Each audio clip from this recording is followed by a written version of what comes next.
Hi, listener. This is From Ideology to Unity, a spiritual journey where we let go of ego and ideological doctrine in favor of meaning, purpose, and unity as a whole. So today I'm doing another reading, and it's Decoding Schopenhauer's Metaphysics and by Bernardo Castro. And I'm at beginning of chapter 8 now. So, yeah.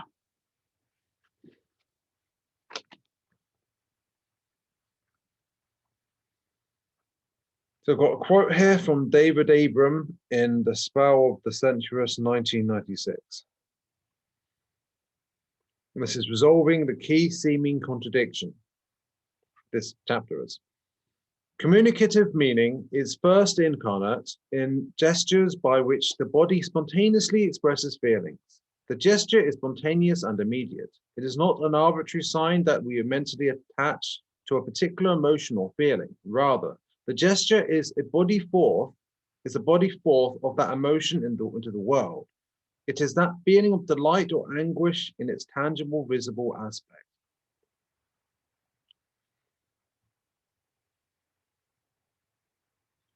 The understanding that metaconsciousness is the basis of the degrees of manifestation of the will enables us to resolve the key apparent paradox in Schopenhauer's metaphysics. The tension between the claims that A, the will cannot be known, for it is rooted outside space-time, and that B, we can know the will through our perception for our first-person experience, the intrinsic view or concealed order of ourselves. Yeah, don't worry about that. I'll repeat that just for clarity. A, the will cannot be known, for it is rooted outside of space-time, and that B, we can know the will through our first-person experience, the intrinsic view or concealed order of ourselves.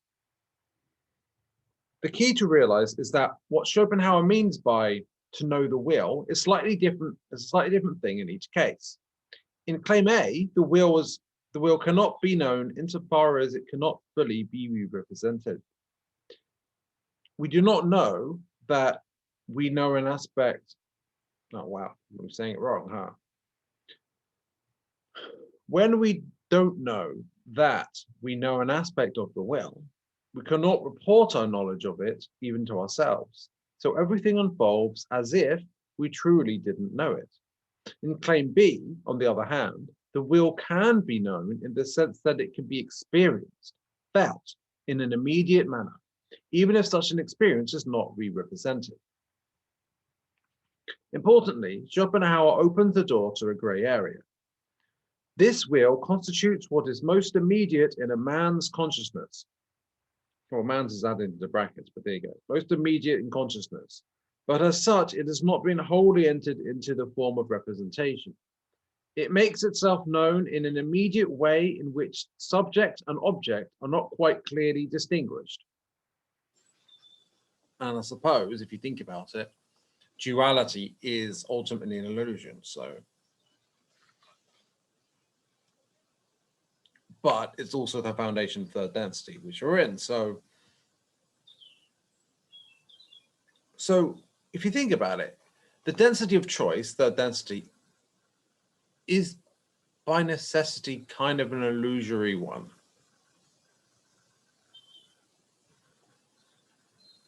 Because it's about choice.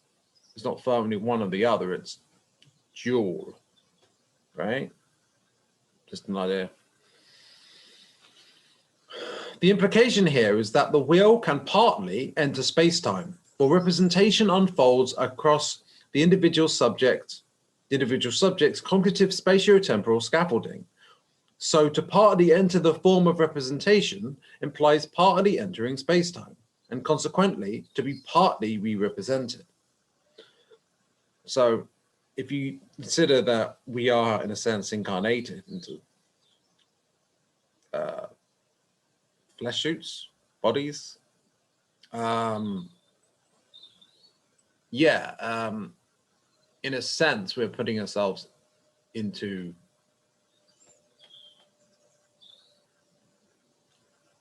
space-time, in a sense. And so partly re-represented.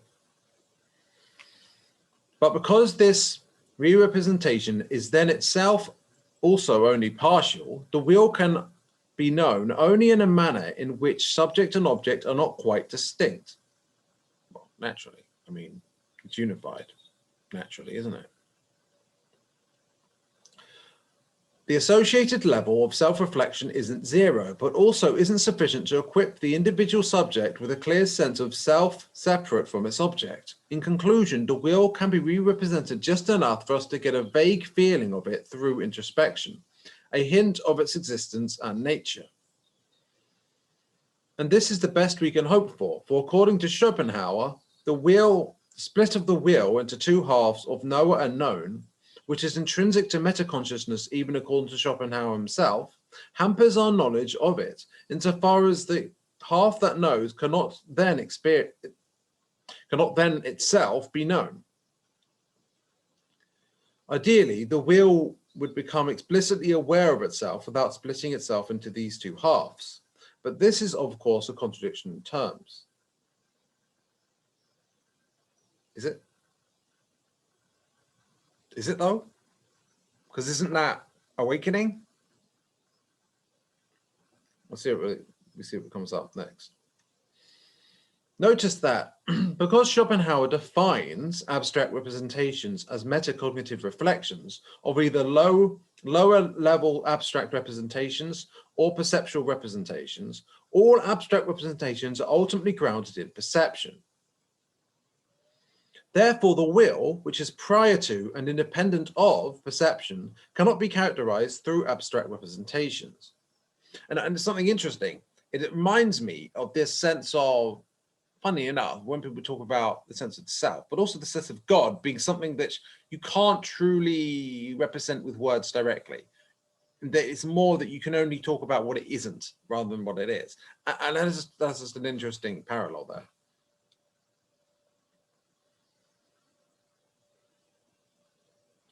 But this doesn't mean that the will can't be re-represented. To see how, notice first that feelings differ from representation in that they precede and can partly bypass the operation of the intellect. The changes experienced by every animal body are immediately known, that is to say, felt. And as this effect is referred at once to its cause, there arises perception of the latter as an object. Without this reference to a cause done by the intellect, quote, perception would never be attained. There would remain only a dull, plant-like consciousness of the changes. That is conscious feelings, but endogenous conscious feelings unmediated by the sense organs, such as inner yearnings, longings, cravings, anxiety, dread, etc., can obviously still be re-represented. We do it all the time. We access our inner feelings through introspection independently of perception. And isn't that the I am being? Isn't that presence? Isn't that linked to our ascension? It seems to me we're already getting the hints of what it is, right? So third density is about, we start experiencing all these.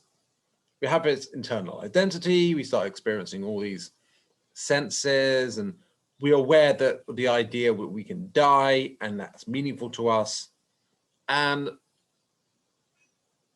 it starts off this struggle for survival, and then it becomes a struggle for social survival, right? With the social ladder and egos competing for status. And there's a certain point actually when like trying to get the best reputation possible actually kind of makes sense. But there comes a point where latent third density and where it's kind of getting in the way more than it's helping. I mean that's why narcissism is recognized to be a problem. There would be in a time when it would have just been considered normal behavior. And so yeah, this natural this perception that precedes any sensory or abstraction information or abstraction, that pure will, let's say, to put it in Schopenhauer's terms, that isn't represented in any way, just the unadulterated I am presence. When you're in that, you don't need to have that binary of subject and object to be conscious or to even have metacognition, right? In fact, that's the next level. If you have that, you can, with just will, go up to another level of consciousness beyond what is possible with relying on the representation part of it. All those yearnings, longings, cravings, anxiety, dread, etc. So that way we can transcend it. And I'll just read over this again. But endogenous conscious feelings, unmediated by the sense organs such as inner yearnings, longings, cravings, anxiety, dread, etc., can obviously still be re-represented. This doesn't mean we don't get anything like that once we've ascended. It's more like, not that I know from experience yet, but it's that these things can be re-represented by the will. And they become tools of the will rather than the will being knocked around based on them. Rather than your reality, even with the law of attraction being, rather than negativity being basically the external world that's perceived through the senses and the feelings that mediate it, rather than that affecting the very attraction force and the mentalism, the way mentalism affects our reality, rather than that making our actual reality reflect those emotions and so forth, and those sensory perceptions, it'll become the other way around, which is more natural. It'll become a state where, through the third eye, in a sense, we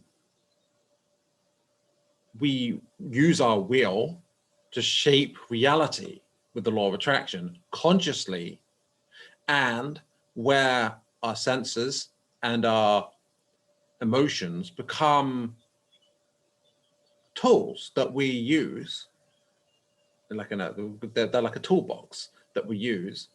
And so, to put it in terms of the master and the emissary, left and right brains, let's say, but it goes beyond the left, it goes beyond the brain, obviously. But put it in those terms, we no longer have the ego or the emissary in charge. The general, let's say, the soul is actually properly conscious that it's of its role and actually exerting itself properly.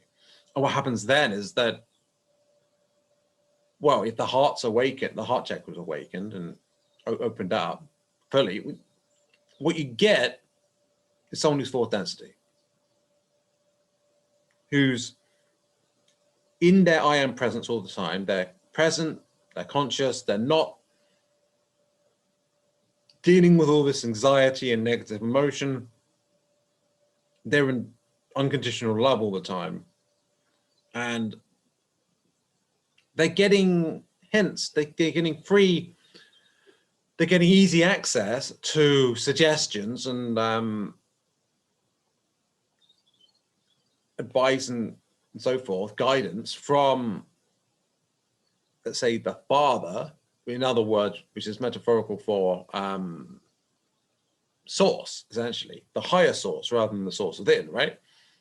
Or the source within, whatever, or spirit guides.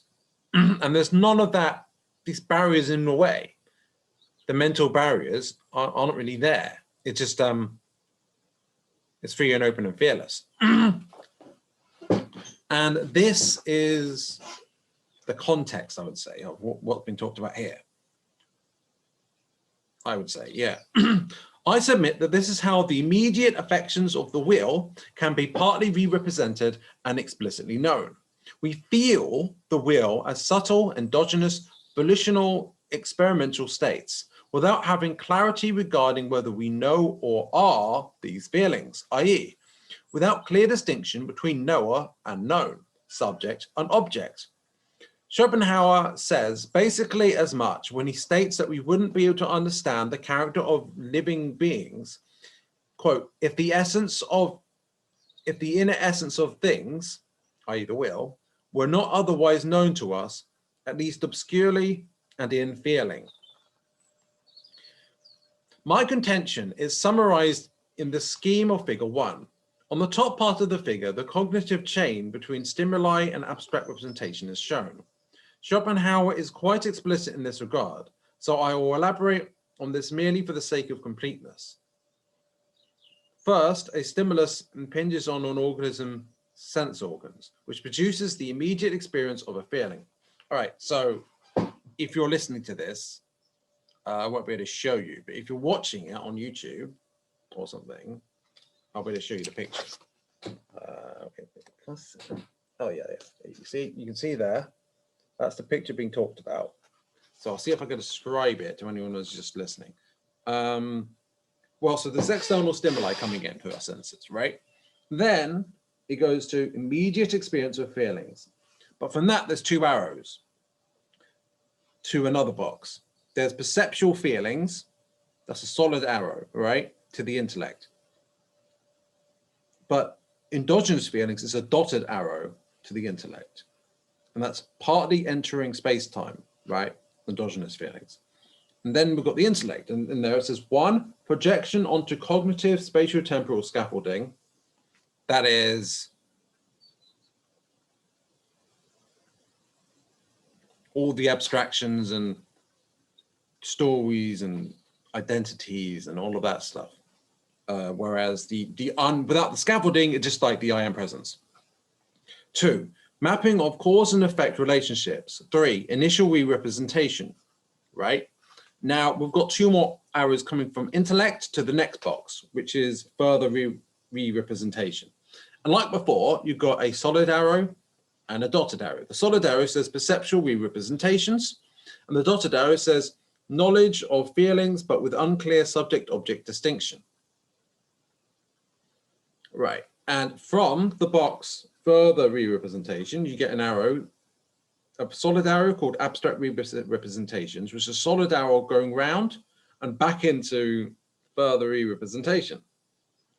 And there's also a dotted arrow that goes back into that box, which is conceptual knowledge of feelings, knowledge of the will. And that's the diagram. The conscious processing of stimuli and endogenous feelings according to Schopenhauer.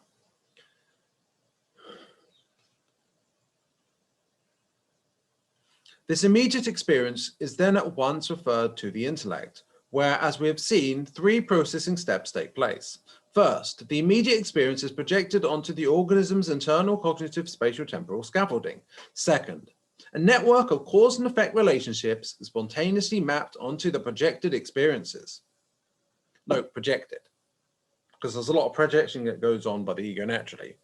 I would suggest that the I am presence doesn't project in that way. Or at the very least projects love. So, yeah. Third, an initial subtle re-representation takes place. So the individual subject distinguishes itself as knower from its known subject. The output of these 3 steps of cognitive processing are perceptual re-representations, which can then be recursively further re-represented for the generation of abstract representations. However, as Schopenhauer insists, the will is known not through stimuli, but as endogenous feelings arising entirely within the individual subject. So these are feelings, which are not linked to the emotions that come from the body or any of the brain activity per se. Feelings that are independent of that.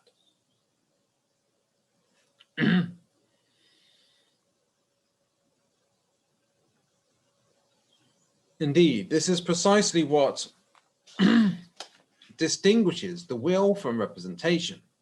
These endogenous feelings can only partly be referred to the intellect, which is indicated by dashed lines in the figure, because the intellect is itself a manifestation of the will and cannot, as such, process itself. Once in the intellect, the referred part of the endogenous feelings is projected onto the organism's cognitive spatiotemporal scaffolding and becomes known in a manner in which subject and object are not quite clearly distinguished. This partial knowledge can nonetheless be further re-represented, so that the original endogenous feelings can be partly conceptualized and accessed in rational thought. This is the manner in which the will, manifesting itself as the endogenous feelings, can be known and talked about in an explicit sense, even though the endogenous feelings themselves remain distinct and from representations of any kind, as they are not grounded in stimuli. So this is why I was reminded very much of the idea of this idea of negative theology, where you say what something isn't. You say God isn't, but you don't say what God is. And in fact, that's something interesting, is that it's similar to the idea to this iconoclast principle, this principle in Islam too, that you can't represent visually is God, because that it can't do it justice, and thus it's blasphemy. That's the idea. So in this situation, what it's saying is we can't conceptually really represent God or source or with a will in a way which really does it justice, but we can kind of half-heartedly do it or talk around it. And I would say saying what it isn't helps clarify more than saying what it is.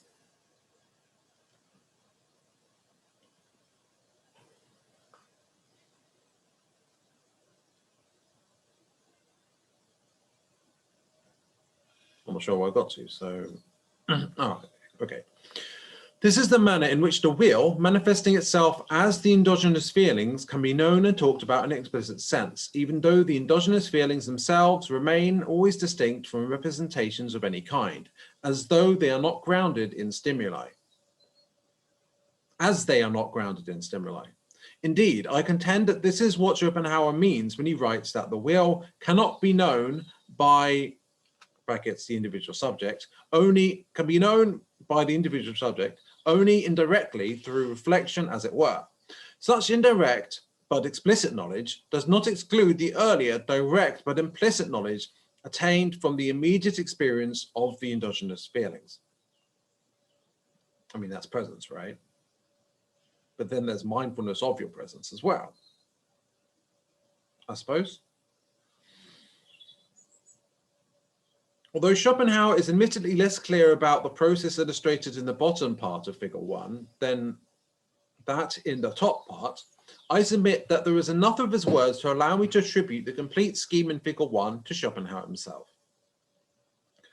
The discussion above reveals the origin of the seeming paradox in Schopenhauer's claims about our ability, or lack thereof, to know the will. There is no actual contradiction in these claims, as the spirit of Schopenhauer's argument is entirely coherent in the context of a clear understanding of metaconsciousness.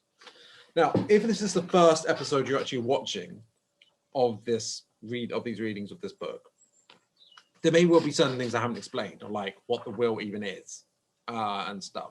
Now, first of all, I would recommend look at the previous episodes. But if I were to quickly sum it up, the will was like, I suppose it's like the divine aspect of reality, the consciousness of that isn't physical of reality. So like source, essentially, divide them into many souls. And is that which preceded the physical universe, right? And that representation is that which is projected out. It's like the if you have this idea of if you believe in this idea of the holographic universe, right? And that in a sense that there's this, or that we're in a matrix, right? And that the it's like, suppose it's like the Matrix, then the Matrix itself is the representation, but the will is the conscious. So we're like the programmers, and the programs are the representation, the reality around us, whereas the will is that which programs reality, right? Anyway, where was I?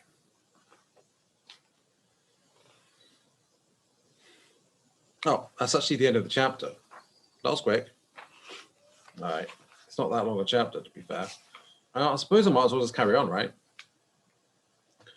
Chapter 9, Schopenhauer and quantum mechanics.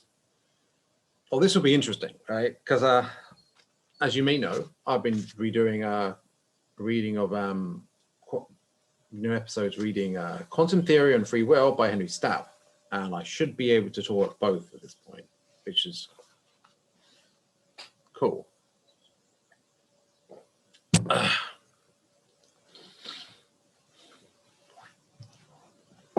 Now, there's a quote from Bruce Rosenblum and Fred Kuttner in Quantum Enigma 2006. Although physicists talk of atoms and other microscopic entities as if they were physical things, microscopic things are only concepts we use to describe the behavior of our measuring instruments. The quantum theory of microscopic objects should explain the sensible behavior of our macroscopic equipment, but microscopic objects themselves need not make sense. Consider an analogy from psychology. We report on a person's behavior. The physical behavior itself presents no paradox. A person's motives, however, are theories that should explain the person's behavior, but the motives themselves need not and often do not make sense. We've seen thus far that for Schopenhauer, the world out there, as it is in itself, is A, constituted by experiences of a relational nature, and B, fundamentally unitary, outside space-time. These two statements reinforce each other's plausibility, whereas it is arguably impossible to explicitly conceive of a physical world outside space-time. Extraspatial-temporally experiential states have been consistently reported in mystical literature throughout history and are still routinely reported today by meditators and psychonauts alike. Moreover, whereas multiple volitional experiences can, in fact, be just nominal facets of an ultimately unitary experiential gestalt, think of the experience of feeling, desire, hope, and fear simultaneously in an overlapping manner. Definite physical objects or events cannot occupy the same volume of space at the same time.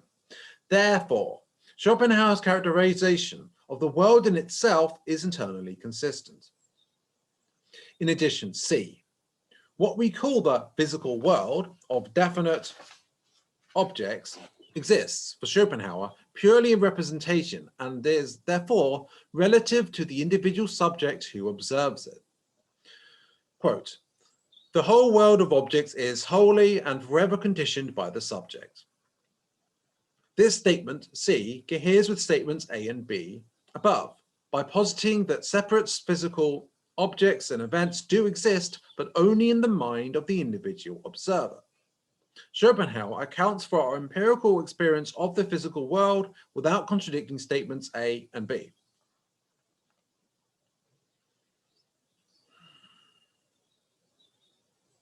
You know, I did have something I want to say, but I can't remember what it is, so I'll just carry reading.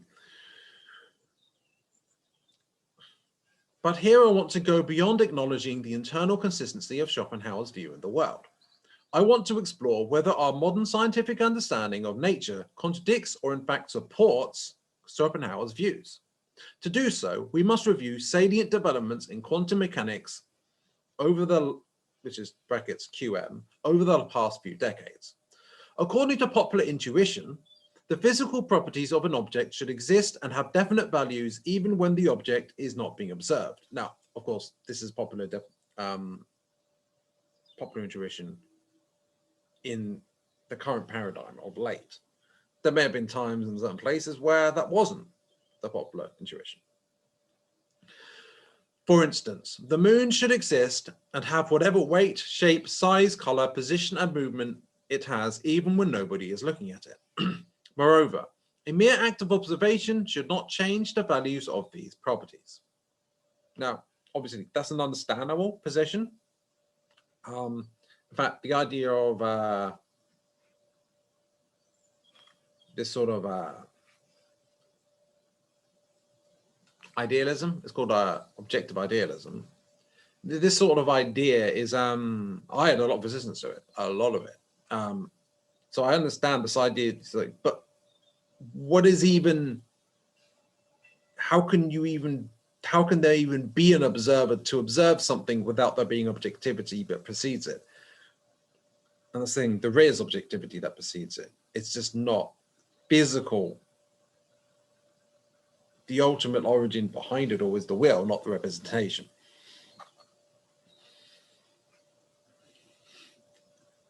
And it's not really solipsism in the sense that everyone are like shaping our own reality, right? In a collective sense, working together, or was it working together, playing together, bit both. Anyway, it's a co-creation. That's the whole point. So the nihilism of solipsism isn't really what you get with this. In a sense, solipsism is what you get with service to self. But service to others is the more natural position, really. Well, is it though? I don't know. Like technically, it's less distorted. I mean, unity consciousness is ultimately less distorted position. But yeah, service to others is a lot less distorted, whereas service to self is like all about you, and you're not really viewing the external world as truly real, right? And the thing with that is, I mean, in a sense, you create your own reality, and it's going with that aspect of things in a selfish way. And I suppose that's a sort of nihilistic solipsism, right? But there are other souls, right? And they are also creating their own reality, and denying that, or like trying to get other souls to subjugate it to you, or draining them empirically for your own life essence, because they're lacking it, because they don't have a proper connection to source. Thus, they need to kind of take from others in order to sustain themselves, which is kind of dark. So anyway,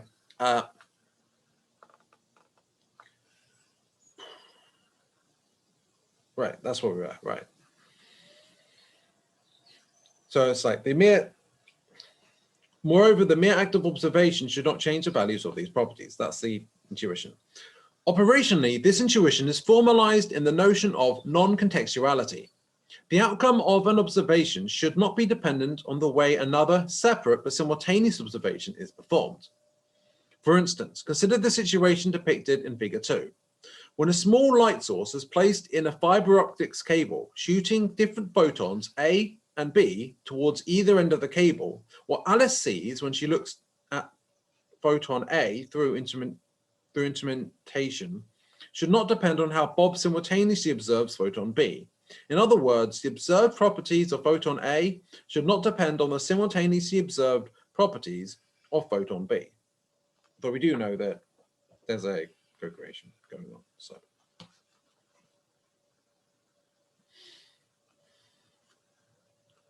Figure 2. Well, first of all, if you're viewing this, I'll show you the picture. All right. So what it shows is there's this tube, and on the left is Alice, on the right there's Bob, and they've got the cameras facing it, and there's a light source in the middle of the tube, and going left is photon A, and going right is photon B. Right.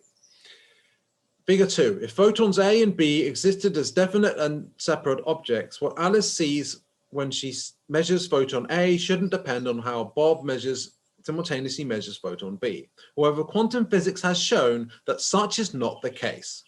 Photons A and B are inherently intertwined. They cannot be treated as separate and definite objects. Now consider this.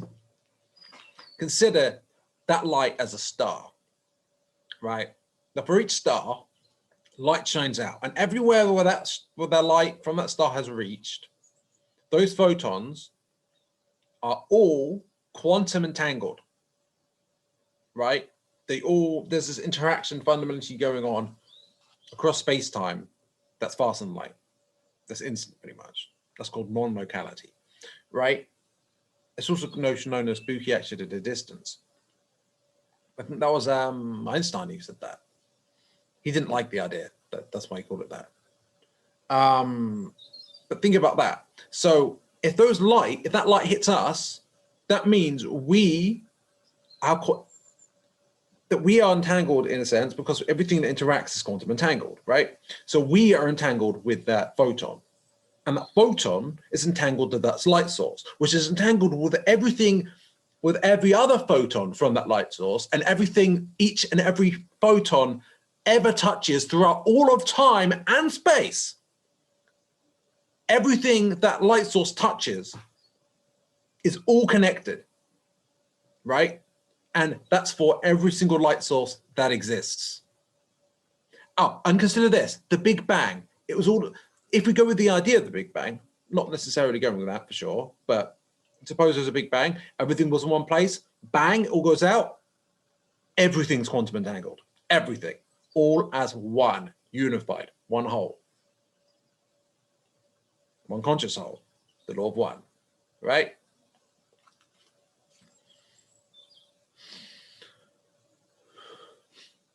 Such non-contextuality, if true, would be construed to undermine Schopenhauer's metaphysics.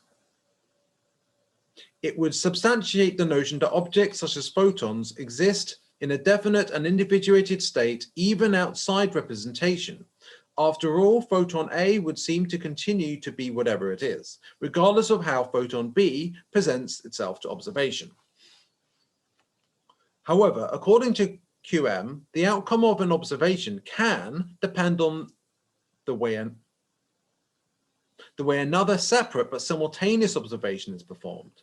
If the photons are generated in a special way, what Alice sees when she observes her end of the cable does depend on how Bob simultaneously observes the photon coming out of his end, even if the cable is arbitrarily long.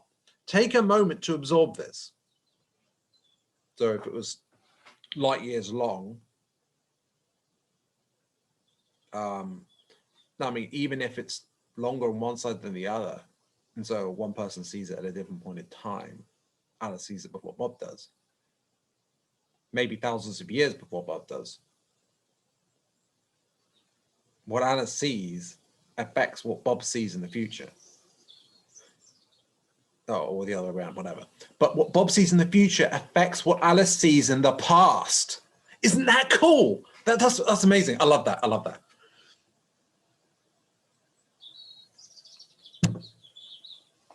Co-creation. And time is an illusion anyway. So co-creation is, of course, transcending time.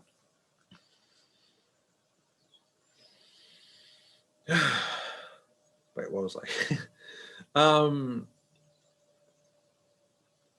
Take a moment to absorb this. If each photon were a definite separate object with physical properties independent of observation, how could this so-called entanglement be possible? How could observation of something on one end of a cable instantaneously influence the observation of something else on the other end? Hoping to make sense of this, Albert Einstein posited that such spooky action at a distance, as he put it, must be merely an artifact of alleged incompleteness of quantum mechanics. Such photon must have hidden properties missed by quantum mechanics, which somehow account for the correlations between the observations on the two ends of the cable. Einstein, Podolsky, and Rosen, 1935. So, and this is the origin of actually, this idea of hidden dynamics is actually the origin of, what was it called? Hidden variable theory. So there are variables behind it that are hidden, and they are why it's actually all, this spooky action to distance actually is an illusion, and that it's all physical, and it just looks like it's not because there's stuff going on behind the scenes that we can't see, right? And that's very understandable. I clung to this myself as this idea of like, well, this is why subjective reality isn't how it is, sort of thing. But that's kind of like a rationalization, ultimately. For all his intelligence, Einstein was biased. Humans are biased. It's a thing that we do, being biased. Although, interestingly, what hidden variable theory was eventually proven by, I think, Bell, physicist Bell, I think, he proved that what he proved was non-locality. It was that, I don't know the reasons exactly, mathematically or whatever, but the reason is proved that hidden variable theory is something that basically said the Schrodinger equation determined the momentum of each photon exactly, completely, right, objectively.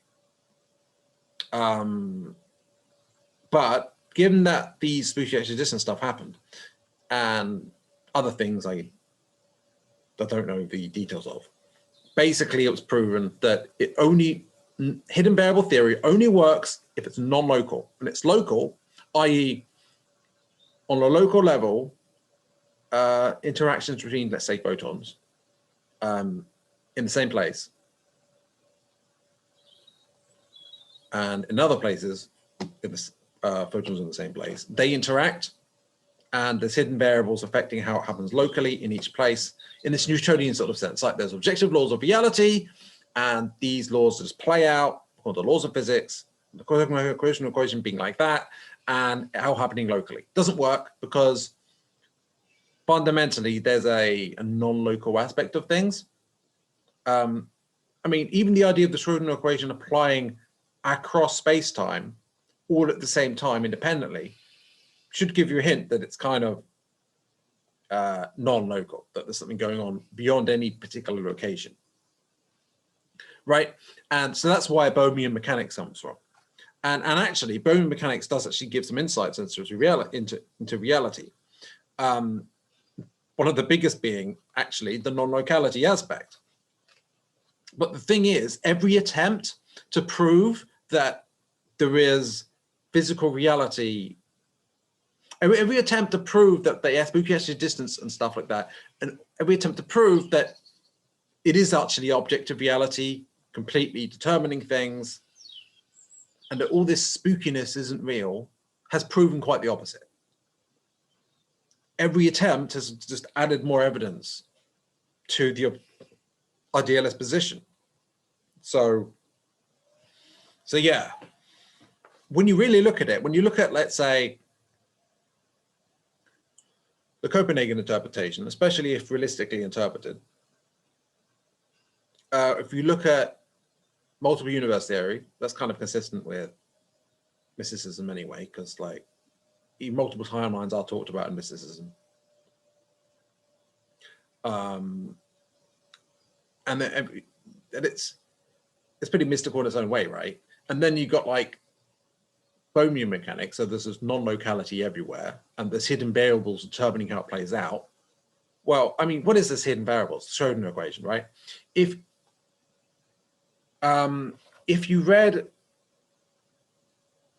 you have listened already to what I've read so far of Quantum Theory and Free Will by Henry Stapp, of that book, there's this thing where there's process 1 and process 2. Now, what this is that process 1 in quantum mechanics is this, the process 2, let's start with that actually, is the Schrodinger equation playing out, like the programming of reality playing out, basically. The Schrodinger equation and reality in a mechanistic way, essentially churning out this deterministic way, reality, right? But what process 1 is, are you aware of Schrodinger's cat? And the idea that you look at a cat and you don't know if it's alive or dead, and you open it and you either see a live cat or a dead cat, and you don't know which it is until you open it. And that basically it's alive and dead until you open it. That's the superposition. And the other word for that is a quantum smear. It's this idea there's a whole set of possibilities, like on a graph, right? A whole different set of points on the graph. And until you actually observe it it doesn't collapse. When you observe it, it collapses into just one of those possibilities. But before you observe it, it's all of them at the same time.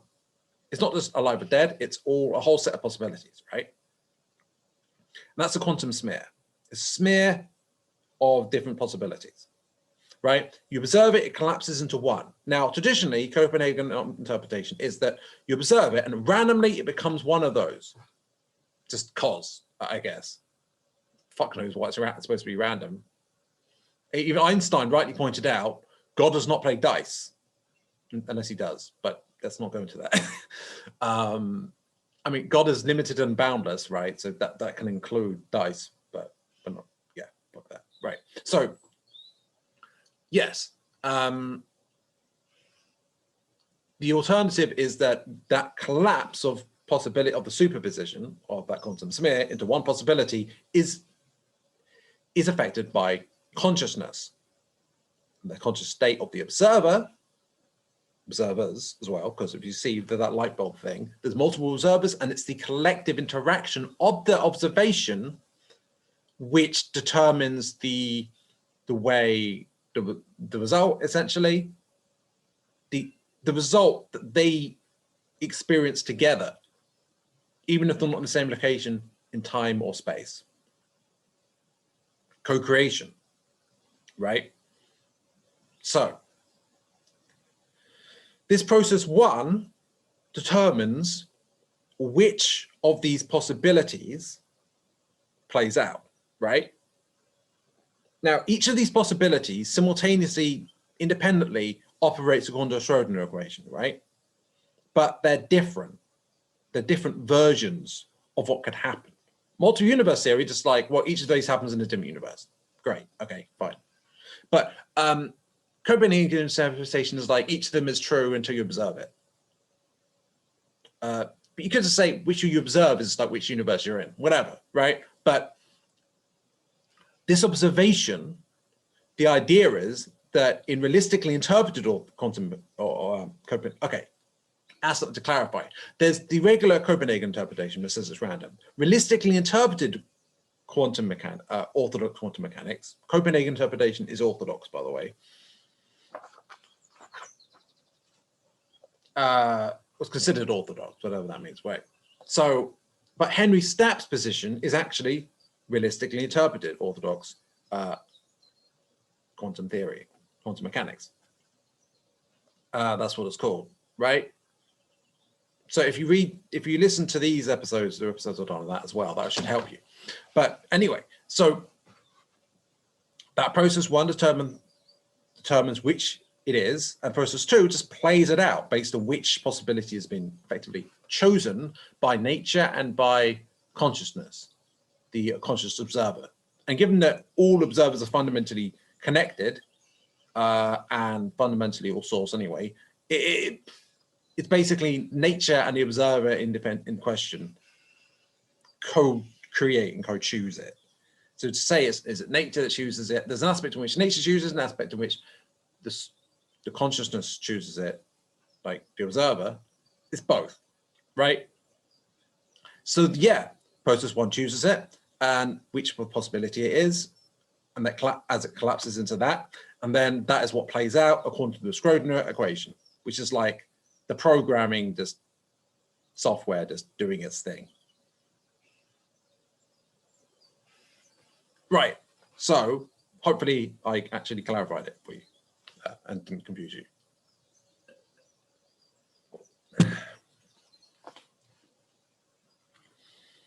All right, so alas, Einstein was proven wrong when physicist John Bell demonstrated mathematically that the predictions of QM cannot be accounted for in any hypothetical hidden property of photons, 1964. Ergo, if quantum mechanics is correct, non-contextuality cannot be true. So is QM correct? Since Elaine Aspect's seminal experiments, Aspect, Granger, and Roger, 1981, Aspect, Dalibard, and Roger, 1982, Aspect, wow, okay, sorry about that. Aspect, Granger, and Roger, 1982. Since Elaine aspect seminal experiments, the predictions of QM in this regard have been repeatedly confirmed. The year 1998 was particularly fruitful, with the remarkable experiments performed in Switzerland and Austria. More recent experiments again challenged non-contextuality. Commenting on them, physicist Anton Zeilinger has been quoted as saying, "There is no sense in assuming that what we do not measure, that is observe, about a system has an independent reality." Finally, Dutch researchers and a large international collaboration successfully performed tests closing all potential loopholes and definitely proving QM correct. That was a Big Bear test collaboration in 2018. The only alternative left for those holding on to non-contextuality is to postulate some form of non-locality. Nature must have, or so they speculate, hidden physical properties that are somehow smeared out across space-time and connect two ends of fiber optics cable instantaneously. This is imaginary, omnipresent, invisible, but allegedly observation-independent background that supposedly orchestrates from behind the scenes quantum entanglement.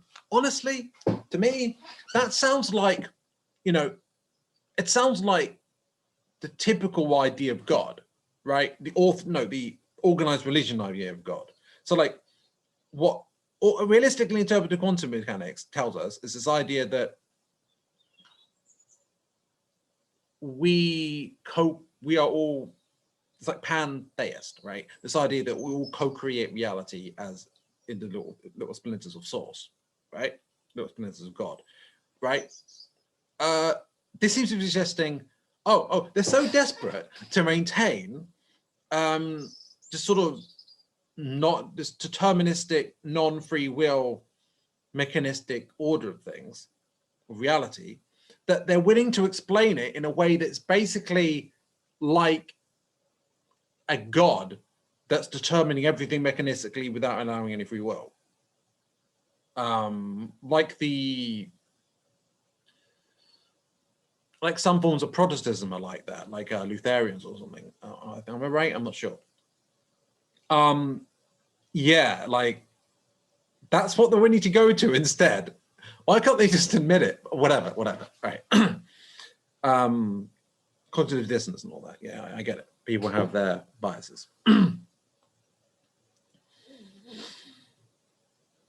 It turns out, however, that some predictions of QM are incompatible with non-contextuality, even for a large and important class of non-local theories. I wonder, putting my head tinfoil hat on, I do wonder if the deterministic model of reality with lacking free will or mechanistic, whether it's seen as done by laws of nature or by God, is something that they want us to believe in, because that takes the power away from us as co-creators, right? Anyway. Experiential results have now confirmed these predictions. To reconcile such results with popular intuition would require an arbitrary redefinition of what we call physical objectivity. And since contemporary culture has come to conflate physical objectivity with reality itself, the science press felt compelled to report on these experiments by pronouncing, "Quantum physics says goodbye to reality." The surviving non-local theory that could, at least in principle, still preserve non-contextuality is de Broglie-Bohm's pilot wave theory, or more simply, Bohmian mechanics, which until relatively recently was my favorite. That's what I said, not the author, right? Alas, this theory is plagued by a number of problems. For instance, unlike regular QM with its quantum field theory extensions, Bohmian mechanics has no relativistic version that could be reconciled with Einstein's relativity. Physicists Raymond Streeter and Lubos Mottl reviewed other technical arguments against Bohmian mechanics in their work. Even the theory's own originator, Louis de Broglie, concluded against it after David Bohm completed the framework in 1950s. Admittedly, there was still polemic surrounding not only Bohmian mechanics, but also the experimental results that seem to refute non-contextuality. It is nonetheless fair to say that never before in the history of Western thought, at least since the Enlightenment, has the idea of a definite physical world independent of observation looked so precarious. Non-contextuality, if not dead, is in life support.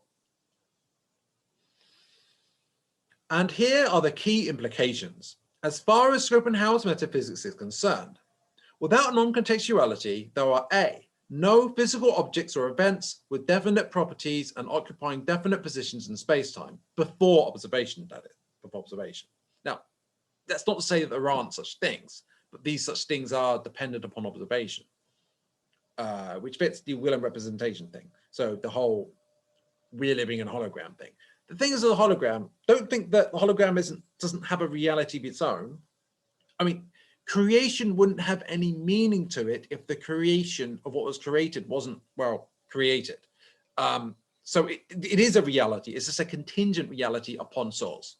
And that makes it moldable like clay.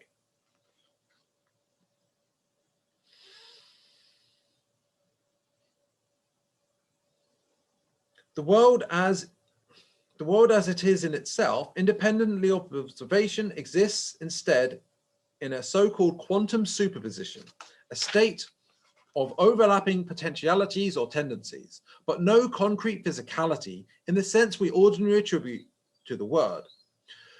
There is also, B, no tenable way to carve out separate objects and events in the world in itself. After all, prior to observation, everything in the world remains quantum mechanically entangled, and as Jonathan Schaffer observed, there is good reason to treat entangled systems as irreducible wholes. These implications of the experiential refutation of non-contextuality confirms Schopenhauer's claims about the unitary, non-physical nature of the world outside representation. But let us remain cautious. What is meant by observation in physics is a measurement, something arguably broader than Schopenhauer's perceptual representations. A perceptual representation certainly entails a measurement, but many would argue that measurements can also be performed, for instance, by electronic detectors without accompanying perceptual representations. That said, physicist Henry Stapp, I'm doing the reading of Henry Stapp, so that's pretty relevant, isn't it? Physicists Henry Stapp, Menes Kapatos, and myself have argued that ultimately only a conscious observer, through representing the physical system under the observation in his or her consciousness, can perform true measurements. For convenience, I shall briefly summarize our argument. Now, also consider, in a more mystical, spiritual sense, if we're going with pantheism here, or panpsychism, the idea is that each soul is in a sense a splinter of the larger whole of all that is, of God, source, whatever, right? So, and since we all have that creation capability and we all co-create reality together as a whole, where was I going with it?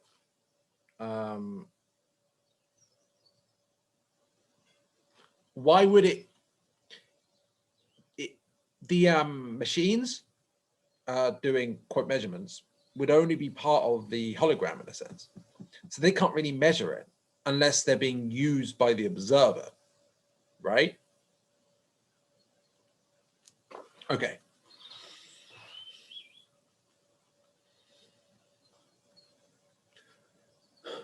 The claim that inanimate objects such as electronic detectors can perform quantum mechanical measurements is fundamentally problematic because the partitioning of the world into discrete inanimate objects is merely nominal to begin with. Is a rock integral to the mountain that it helps constitute? If so, does it become a separate object merely by virtue of getting detached from the mountain? I mean, that would make mountains not real, wouldn't it? But that kind of goes against the idea of even talking about mountains. Hopefully you get the symbolism here. And if so, does it then perform a measurement each time it comes back into contact with the mountain as it bounces down the slope? Brief contemplation of these questions shows that the boundaries of a detector are arbitrary. Indeed, as first argued by John von Neumann, 2018, and rearticulated in Stapp's work, 2001, when two inanimate objects interact, they simply become entangled with one another. That is, they become united in such a way that the behavior of one becomes inextricably linked to the behavior of the other. Wait, is von Neumann still alive?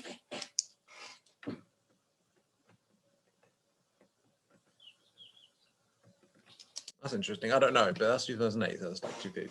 Unless it was like published after his death or something. Anyway, where were we? Indeed, it's first argued by John von Neumann in 2008 and rearticulated in Stapp's work, 2001, when two inanimate objects interact, they simply become entangled with one another. That is, they become united in such a way that the behavior of one becomes inextricably linked to the behavior of the other, but no actual measurement is performed.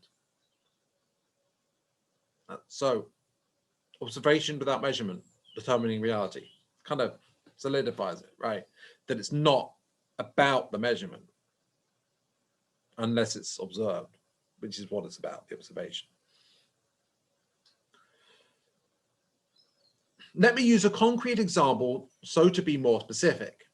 In the well-known double-slit experiment, electrons are slot through two tiny slits. When they observed at the slits, the electrons behave as definite individual particles. But when observed only after they've passed through the slits, the electrons behave as superposed potentialities. In 1998, researchers at the Weizmann Institute in Israel showed that when detectors are placed at the slits, the electrons behave as definite individual particles. At first sight, this may seem to indicate that measurement does not require a conscious observer.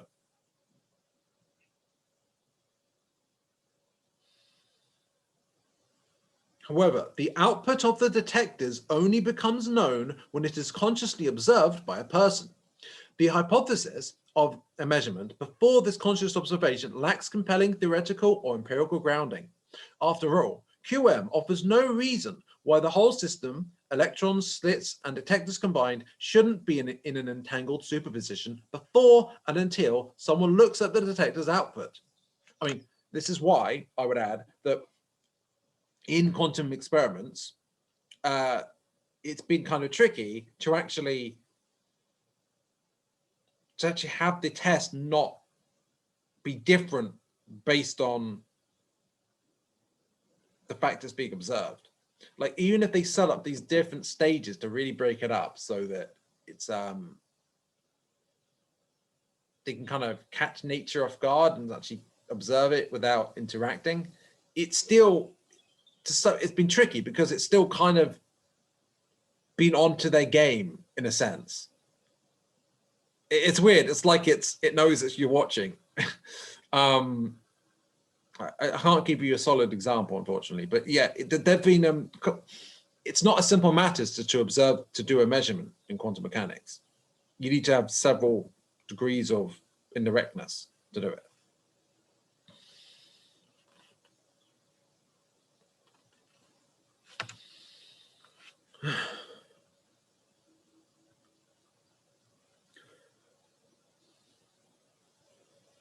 How are we to know? Since we cannot abstract ourselves out of our knowledge, we cannot know that the detectors actually perform measurements. Consequently, as far as we can know, before it is represented through conscious perception, the world consists of a unitary superposition of potentialities or tendencies. This superposition, indivisible as quantum entanglement prevents elements of the superposition being describable separately from one another, is incompatible with the existence of individual separate objects or events with definite properties. Again, this seems to confirm Schopenhauer's view of the world outside representation.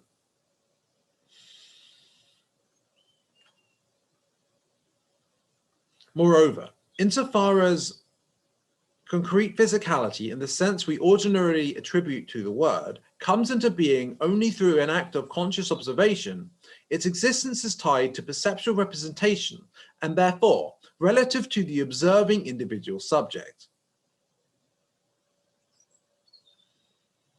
I've made an empirical case for this above, but there is also a compelling theoretical case, whose implications for our understanding of the importance and prescience of Schopenhauer's metaphysics cannot be underestimated. Indeed, if we stick to plain quantum theory and forget about the imaginary hidden properties, be they local or global, what does QM tell us about the world? Physicist Carlo Rovelli answers this question rigorously, 1996, and the result is known as relational quantum mechanics, or simply RQM. According to RQM, there are no absolute, that is, observer-independent physical quantities. Instead, all physical quantities, the entire physical world, are relative to the observer, in a way analogous to motion.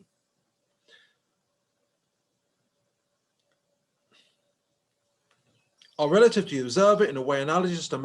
significant point that has been experimentally confirmed. Consequently, each observer is inferred to inhabit his or her own physical world, as defined by the context of his or her own observations. But I would add, unlike what they're saying here per se, since it's all entangled, we're all part of a larger whole, we're all connected, co-creating, it's not separate physical realities, really.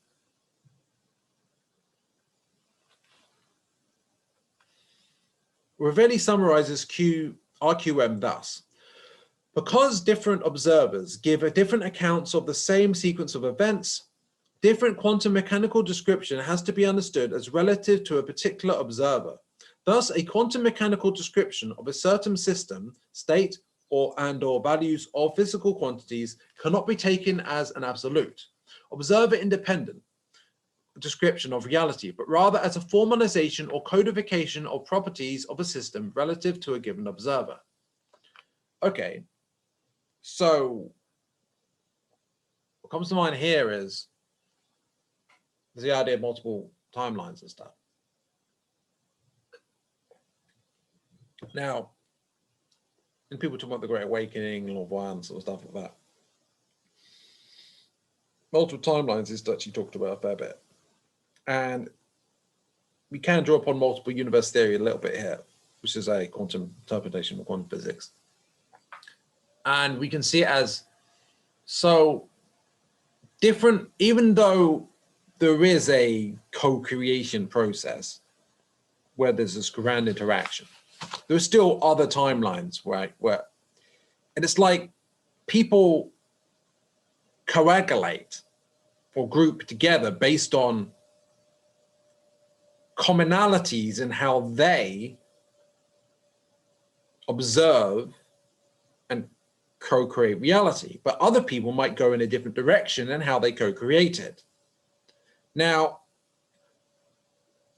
a timeline split occurs perhaps when enough of the divide or divergence in coagulation of observations occurs that the larger group splits into two.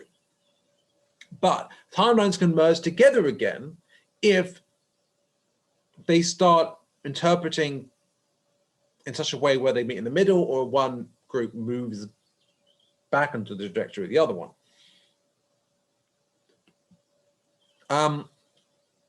These are simply, that makes sense to me given what we're reading here.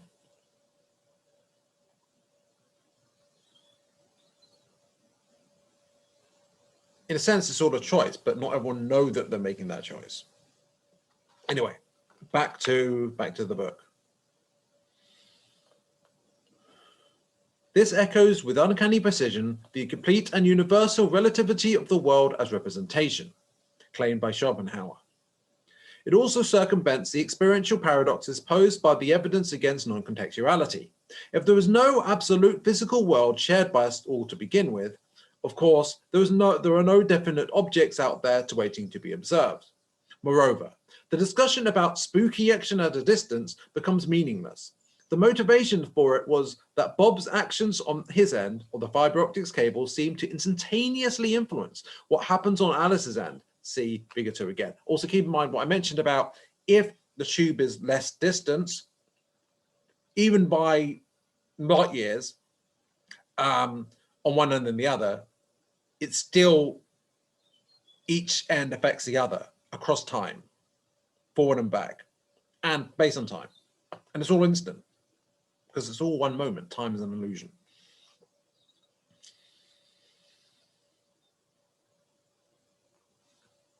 But this only suggests non-locality under the assumption that both Alice and Bob operate in the same physical world. Something non-local in their shared physical environment should then coordinate their respective observations across space-time. According to RQM, however, Alice and Bob do not share the same physical world to begin with, and so the whole issue of non-locality melts away. Although, keep in mind, this is according to RQM, which is potentially part of the picture, but keep in mind, RQM is taking non-locality out of the picture. Kind of. Is that what it said? If you stick to plain quantum theory and forget about imaginary hidden properties. But there's no reason why the idea of there being hidden properties is inconsistent with the idea of there being, with it being all co-created, right? I mean, the Schrödinger equation, for example, is a hidden variable, a hidden dynamic that it churns out mechanistically, but we choose which possibility plays out, right? In much that sense of things, there can absolutely be hidden variables. We just pick what outcomes those apply to. They're like programs, right? Keep in mind, that means they can be programmed, and they are, after all, variable. And what variable means, I guess, there's different possibilities, and we choose which one.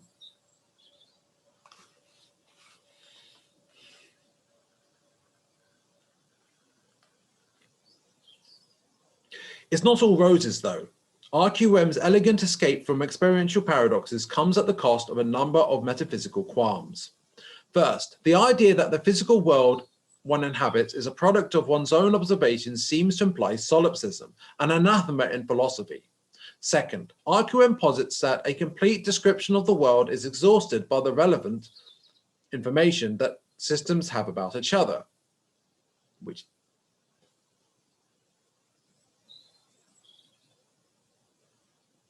complete description of the world is... Right, yeah, that's an issue.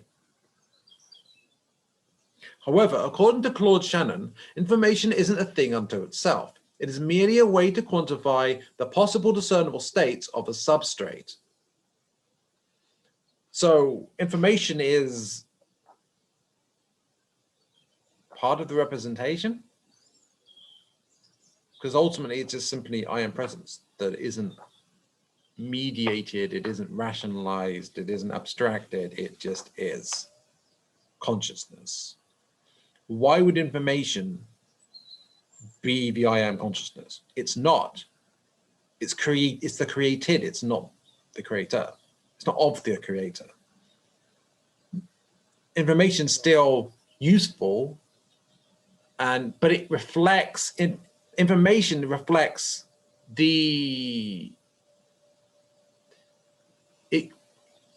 it's in a sense you could say data or about.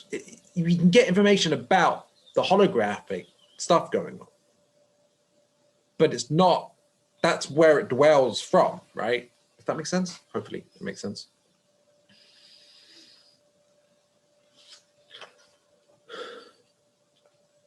So if there is no absolute, if there's no absolute physical substrate, what exactly is it?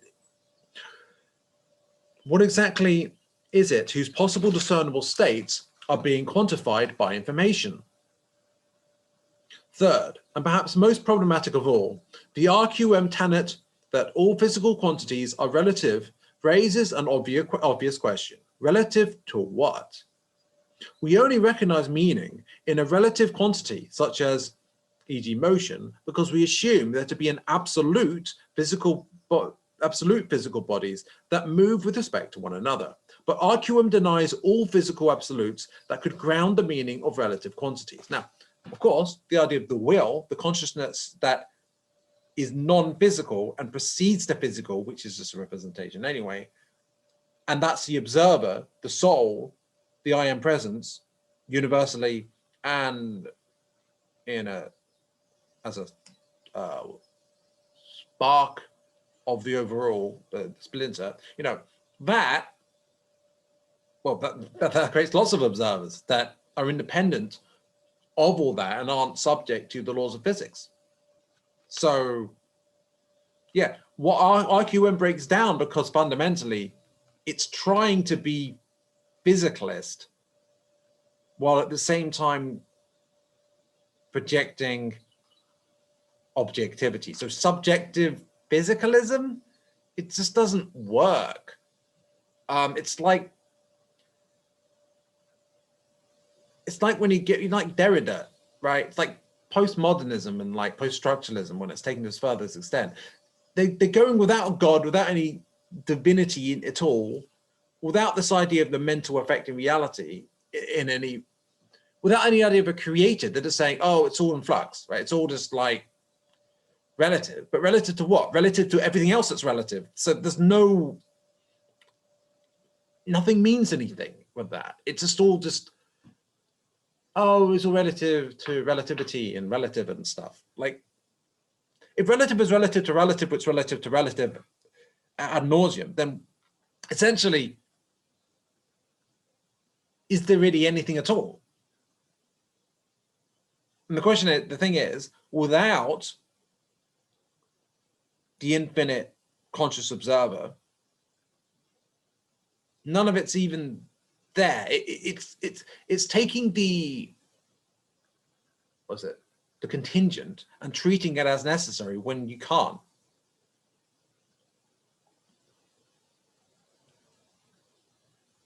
It's like it's treating the stones of the mountain and saying it's all just stones. It's all just individual bits, little bits of rock. But what are the individual bits of, you know what I mean? Like, there's no context to it all. And understandably, that's one of the main arguments against such a position, such a relativism. It doesn't work when you haven't got an observer. And it's like, and that's one of the issues I used to have, and which I raised earlier about solipsism, essentially. Yeah, if it's all relative, right? If it's all subjective, why does it even exist in the first place? What's the context for its existence? How could it just be floating around in the ether? What even is it? It's only when you have a reason and something preceding it that created it that it even makes sense for it to exist. And I suppose this brings us back to the cosmological argument, which I guess is true. I guess that's what the cosmological argument is kind of talking about.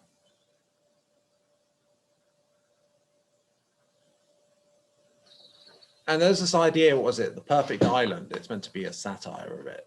That's meant to critique the idea of, so, oh, imagine the perfect island with perfect qualities, all these different perfect things. It must exist if we can conceptualize it. Therefore, and that's meant to be reductio ad absurdum, but saying that's ridiculous. So it's just as ridiculous to say there's a perfect being and all that, right? Well, firstly, you got to do negative theology here. You got to talk about it in terms of what it isn't, not what it is. That's one mistake.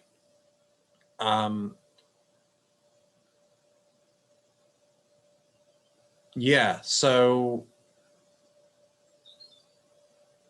it's without limitations or bounds of what it is.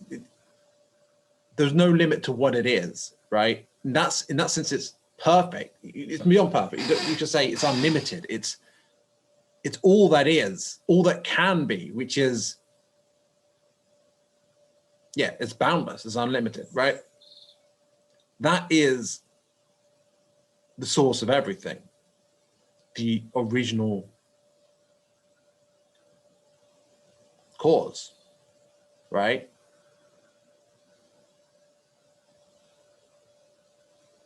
The cause that isn't caused. Now, anyway, funny. That reminds me back when I did RE, you know. It's funny that there was actually something useful when I studied RE back in the day. Huh.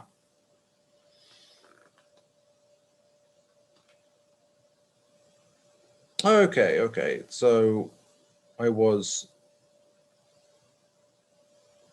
somewhere here.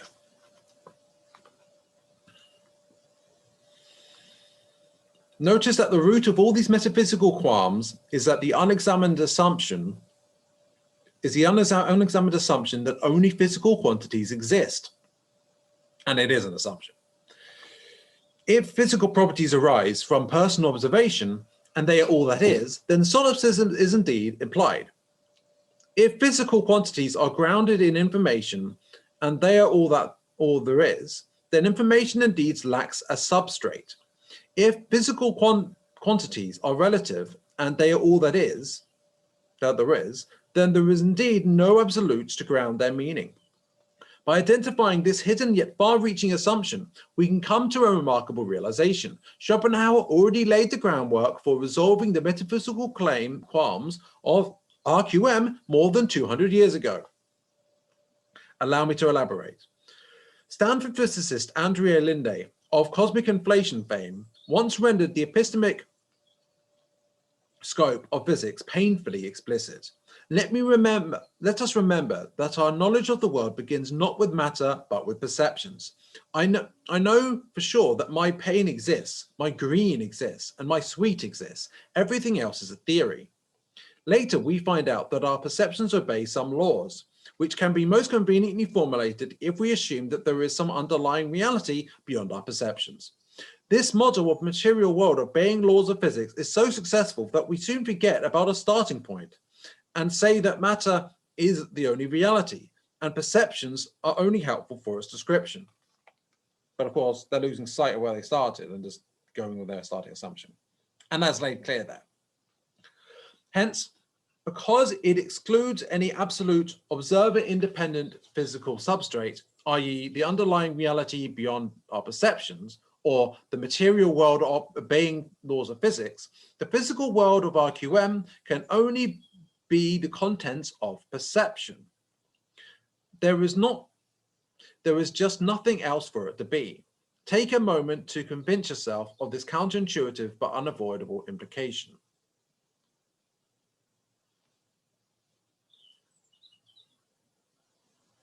So,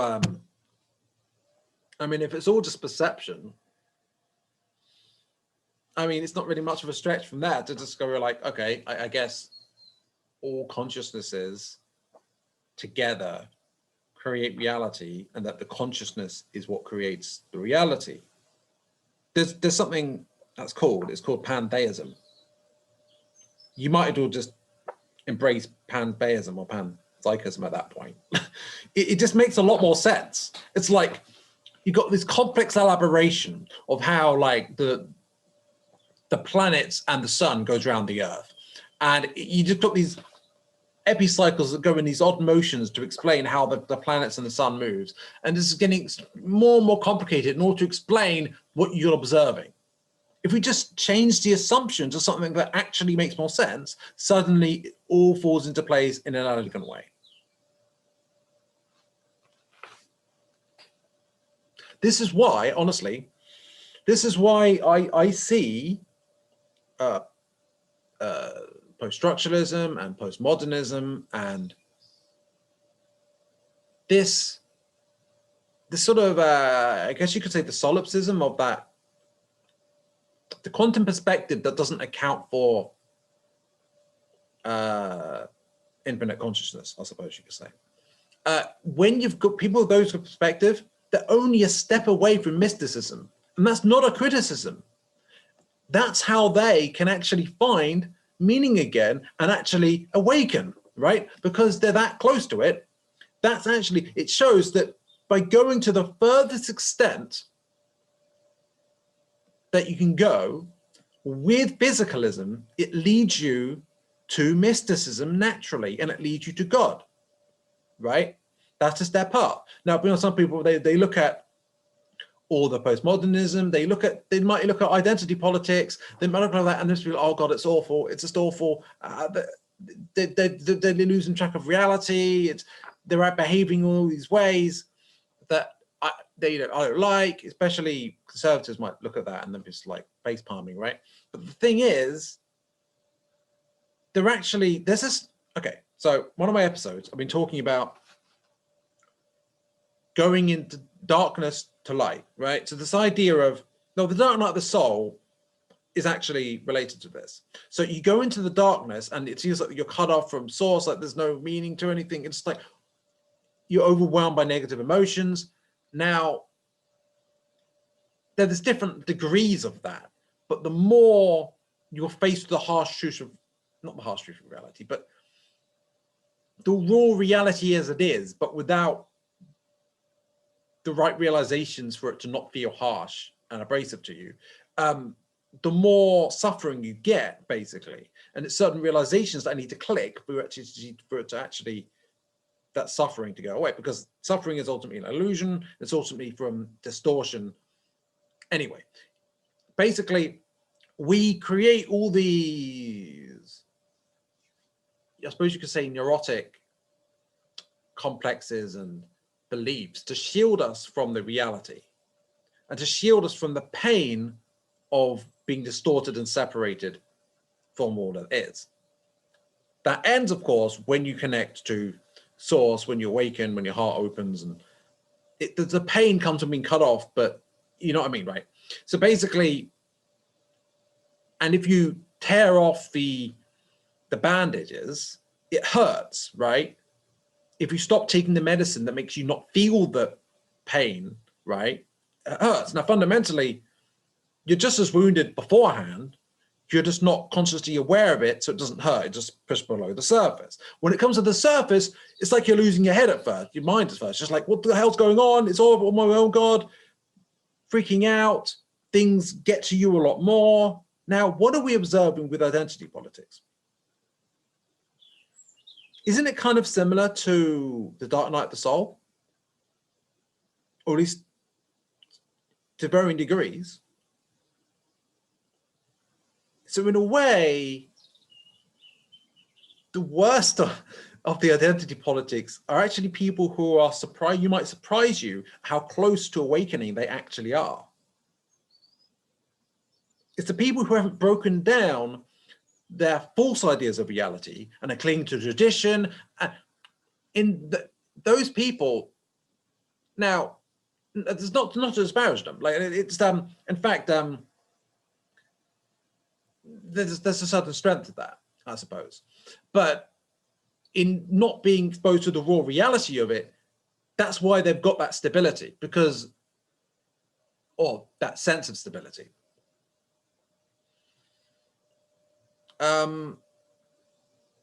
But that's kind of a neurotic state in its own, because it's repressing stuff and projecting stuff onto other people. I mean, that's what traditional religion does, organized religion does. It's very projecty, right?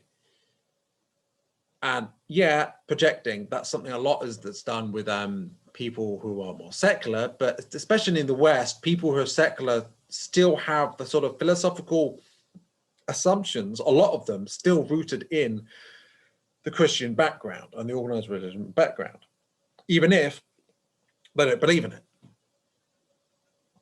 So you can't become an atheist. This doesn't mean you stop believing in all the hidden assumptions, because you don't know all the assumptions that you're making, right? They could just simply stop believing in God, but all the other assumptions that aren't explicitly conscious and they weren't aware they made, they're retaining them, right? So that's why you can't really, the background that you grow in, your conditioning, when you haven't got rid of it yet, it fundamentally plays a role. And what you're not aware of, you just simply is there, but subconscious.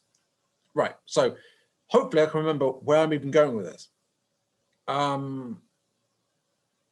Essentially that the people who seem to be, maybe in politics, losing their shit, let's put it that way, and let's say offended all the time, that's how it's perceived. And this isn't just on the, this is interesting, that it's not just on the left, right, that this is happening. Like the whole culture war, for example, right?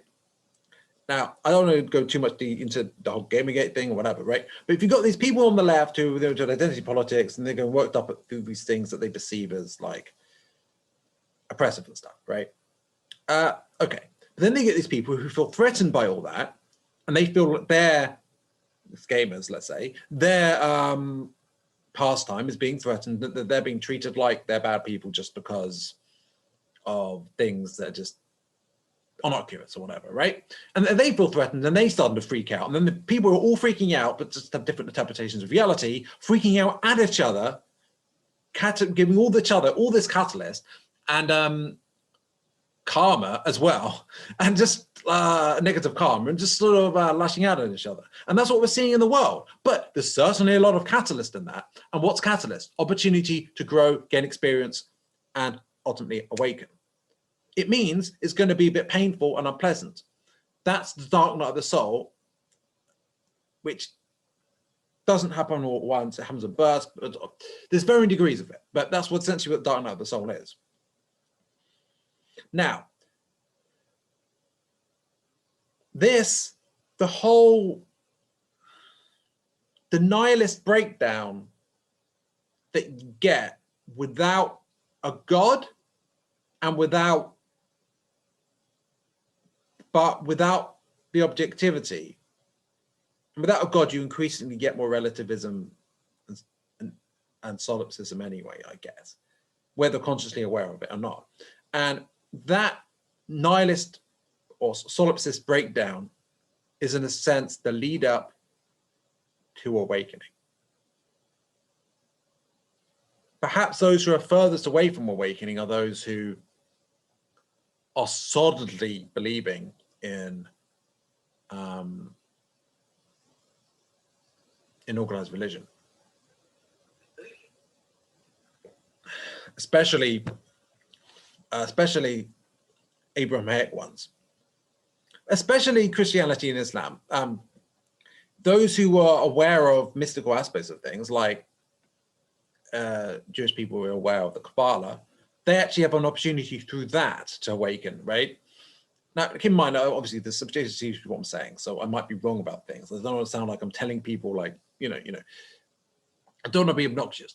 And there are avenues of mysticism, like to get into mysticism, like Christianity. There's Meister Eckhart, for example, and so forth. But yeah, they might be further away from it, but that doesn't mean they haven't got their own path there. It's just maybe less immediate. I don't know. I'm just trying to maybe loosely predict who will awaken first, and that maybe put a positive side to all the negativity that has been experienced by people and observed regarding, let's say, the quote culture war. And that maybe it's a symptom of actually, it's kind of an awakening symptom. That's the thing. All this chaos collectively is an ascension symptom of humanity. Isn't that good? Isn't that a way better way to look at it? So maybe everything's playing out just as it needs to. You just need that perspective. The more you have a perspective, or the more you can sort of, okay, so what's triangulation? Essentially, the more you get these different perspectives and you can piece it together, the more you can get a more holistic view of things. I mean, that's what they do with satellites. Sometimes they don't just have a giant satellite, they just get a whole bunch of small ones and integrate together the data and to get a more holistic picture of things. And when you do that, you see that it's more happening as it needs to. Now, I might actually get back to the book. How much left is there in this chapter anyway? Because I know it's going, oh, we're almost at the end. So yeah, so close to the end.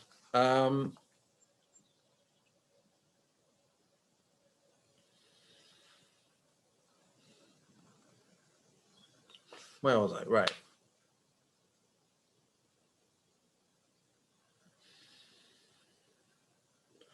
The unexamined assumption underlying the metaphysical qualms of RQM, namely that only physical quantities exist, can then be restated as follows. Only the contents of perception exist. Such an alternative but equivalent formulation renders the untenability of the assumption patently clear.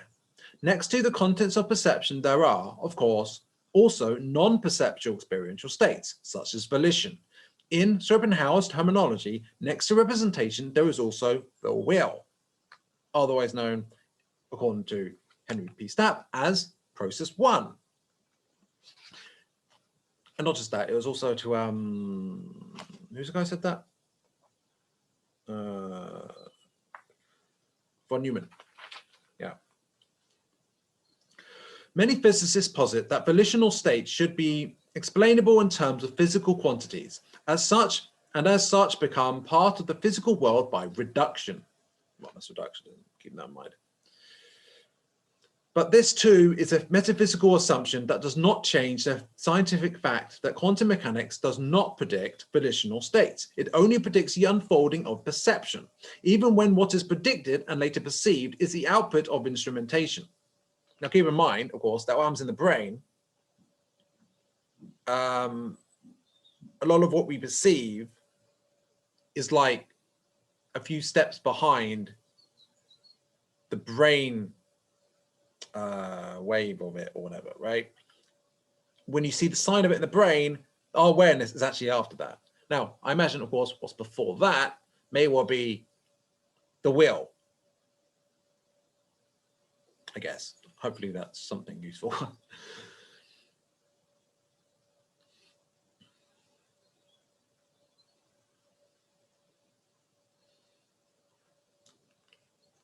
Schopenhauer thus sketches avant la lettera a solution to the metaphysical qualms of RQM by positing that the world in itself is not constituted by physical quantities, but by the volitional states of the will. These states are the absolutes that ground all physical quantities. The latter arise on the screen of perception as relationships between volitional states. More on this in the next chapter. Now, keep in mind, Plato's cave is connected with this. And if you don't know what it is, search it. Don't Google it though. Fuck Google.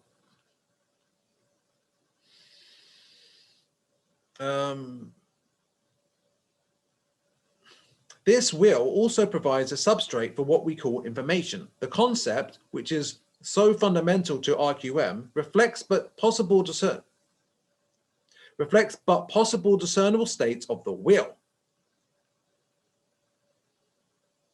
I'll start again with that. The will also provides a substrate for what we call information.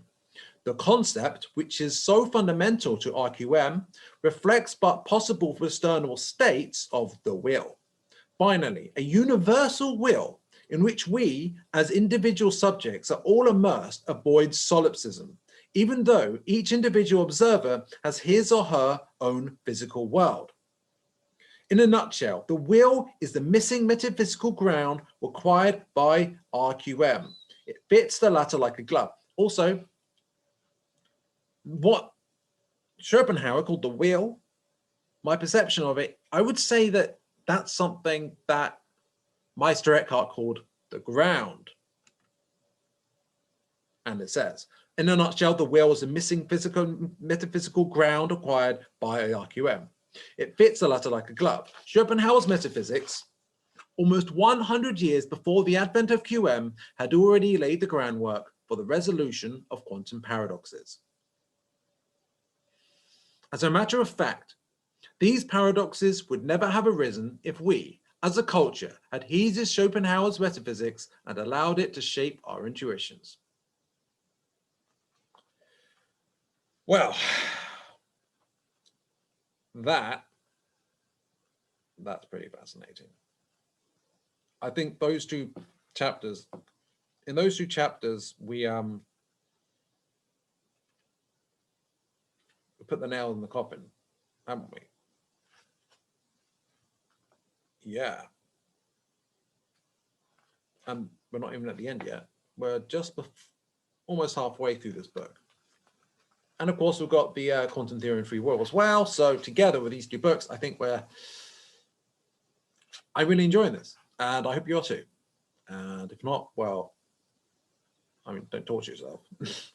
All right, so yeah. If I don't know what else to say, bye for now.